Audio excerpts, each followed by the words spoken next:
O grande perigo da doença renal mora no seu silêncio. Muitas vezes, anos e anos antes de ter alguma manifestação clínica, já pode existir uma alteração da creatinina ou do exame de urina.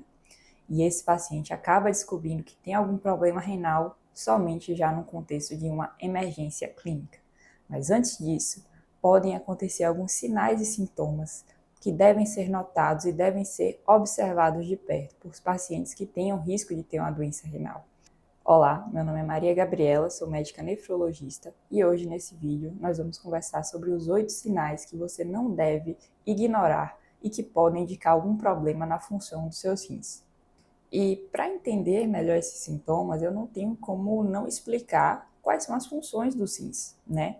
Quando a gente passa a notar uma ausência de funcionamento adequado, o que é que pode acontecer? Então, falando um pouco de uma forma geral, a ação dos rins ocorre filtrando substâncias. Essas substâncias a gente pode elencar em alguns grupos. A eliminação de água e sal entra em um grupo importante de funções dos rins, né, que vai regular o que a gente chama de volemia, que é o estado basal de circulação de sangue no nosso corpo, e é regulado por esses estímulos de retenção de líquidos e de sódio, tá? Outra função importantíssima que os rins executam, né, e que está amplamente divulgada aí no meio popular, é a filtragem de substâncias tóxicas, né?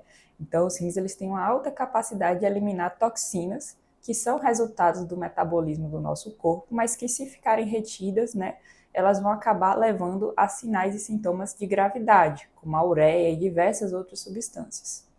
Além disso, né, a gente já falou um pouquinho do sódio, mas o rim ele também atua controlando diversos eletrólitos. Eletrólitos são substâncias químicas, né, lembrando da tabela periódica, que a gente tem em certo grau de concentração no nosso sangue. E o rim ele é o grande responsável por manter que esses eletrólitos fiquem em uma faixa de normalidade, uma faixa adequada, que vai proporcionar o funcionamento certo das células, que vai proporcionar as reações das enzimas necessárias no nosso corpo, para que os processos químicos e metabólicos possam acontecer da melhor forma possível. Além disso, tem duas funções que são um pouco menos conhecidas e que são atribuídas também exatamente à função adequada dos rins. A primeira delas é a estimulação da produção das células do sangue. Os rins produzem um hormônio chamado de eritropoetina, e esse hormônio ele é responsável por estimular a fábrica das células vermelhas, dos glóbulos vermelhos, que é a medula, a produzir mais dessas células. Então, cada vez mais que a gente tem uma perda da função renal, esse hormônio é menos produzido.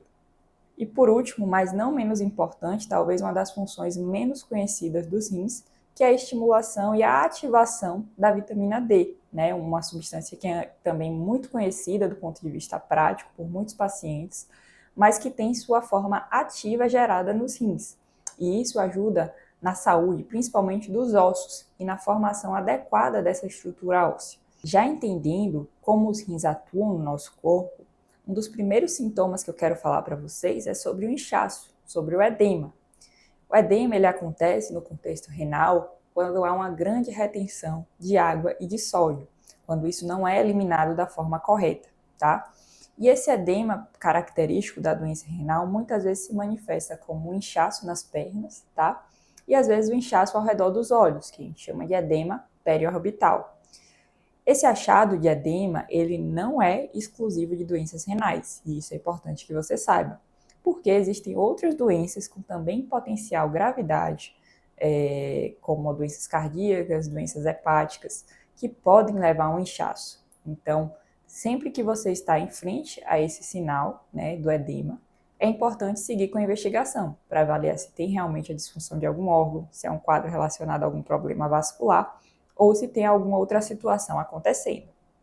Ainda falando da retenção de sal e de água pela disfunção dos rins, existe outro sintoma que muitas vezes é ignorado e que pode ser um grande reflexo dessa disfunção renal, que é a pressão arterial descontrolada. Isso pode acontecer até mesmo em pacientes que já tinham esse diagnóstico de hipertensão e passaram a ter uma necessidade de usar cada vez mais medicamentos para poder atingir um nível de controle pressórico. Então, esse acompanhamento da pressão arterial e o descontrole dele que pode acontecer, pode ser sim um grande reflexo de uma disfunção, de uma alteração da função dos rins. E aqui cabe uma ressalva. principalmente em pacientes que usualmente não têm um diagnóstico novo de hipertensão, como pacientes muito jovens, né, abaixo dos 30 anos, ou pacientes muito idosos, acima de 65, 70 anos, esse diagnóstico novo de hipertensão deve acender o lembrete de causas renais, certo? E nosso terceiro sintoma, que também está associado a essa retenção de sal e de água e da filtração renal, é a redução da quantidade de urina. Esse sintoma muitas vezes pode ser um sinal já de gravidade extrema do funcionamento renal e realmente deve levar a um cuidado imediato de saúde, a uma avaliação imediata de saúde. A ausência de eliminação de urina não só envolve a retenção de líquidos, que já é um problema grave, mas também leva à retenção de outras substâncias que podem trazer grandes problemas para a saúde, como as toxinas, que a gente chama de toxinas urêmicas, o potássio e várias outras substâncias que a gente precisa ter muito cuidado quando não são eliminadas pelos rins. Já falando dessas substâncias, e isso vai envolver nosso quarto sintoma, que é o cuidado relacionado a sintomas como náuseas e vômitos. E, infelizmente, isso é uma realidade que a gente encontra algumas vezes na nossa prática. Pacientes que foram várias vezes a um pronto atendimento com a queixa de náuseas e vômitos que não melhoravam, muitas vezes recebiam apenas sintomáticos, mas quando dosavam algum exame de função renal, viam que tinham alteração da função renal gravíssima, com níveis altos de ureia e níveis altos de creatinina. Então, esse é um cuidado importante, principalmente se esse sintoma começa a se repetir e o paciente ele não consegue se alimentar de forma adequada. O cuidado quanto a essas náuseas e vômitos, ele deve ser direcionado para investigar e realmente ter uma dosagem desses exames que mostram como anda a função renal. Agora, falando do nosso quinto sintoma, uma das funções dos rins é filtrar algumas substâncias. Algumas delas devem passar e outras devem ficar retidas. E quando começa a acontecer uma eliminação atípica de uma substância como as proteínas do nosso sangue, principalmente a albumina, pode acontecer uma alteração que a gente consegue visualizar na urina, que é a presença de urina com espuma. Essa perda de proteína na urina faz com que a urina tenha um aspecto como se houvesse detergente no vaso sanitário.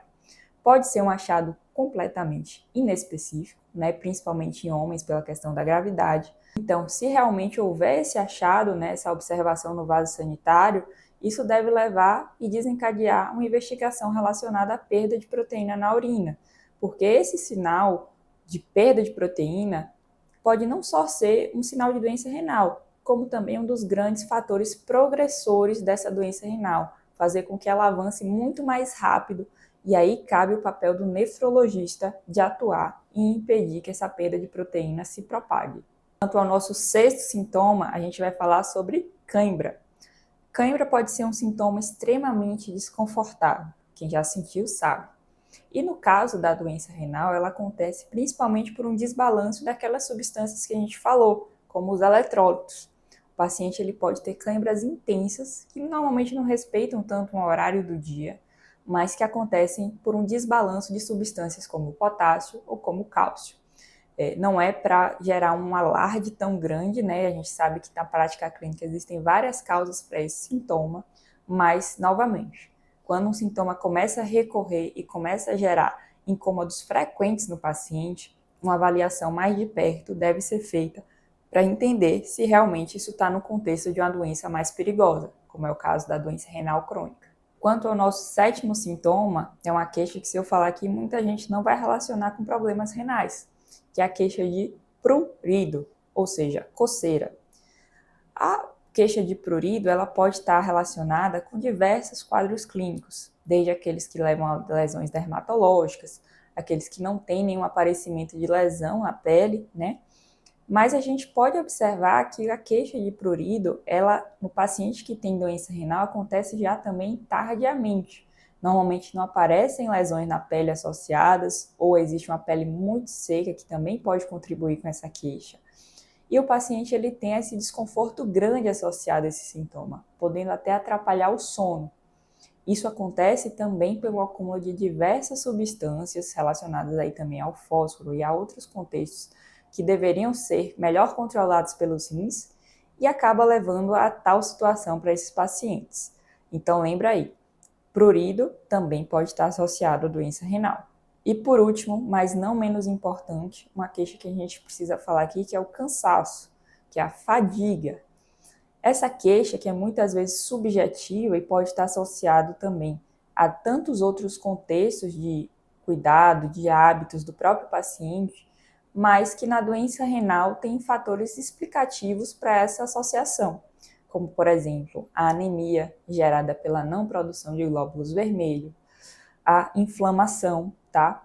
E todo esse contexto também de retenção de substâncias que a gente chama de substâncias urêmicas. Então, essa sensação de cansaço, de falta de vontade de fazer atividades que antes eram habituais, de sonolência durante o dia, podem ser também um sinal silencioso da doença renal que está acontecendo com esse paciente. Então, agora que você já entendeu esses 8 sinais e sintomas que podem estar associados à doença renal, eu quero deixar um recado muito importante. Não espere que eles aconteçam para que você conheça como vai sua creatinina e seu exame de urina.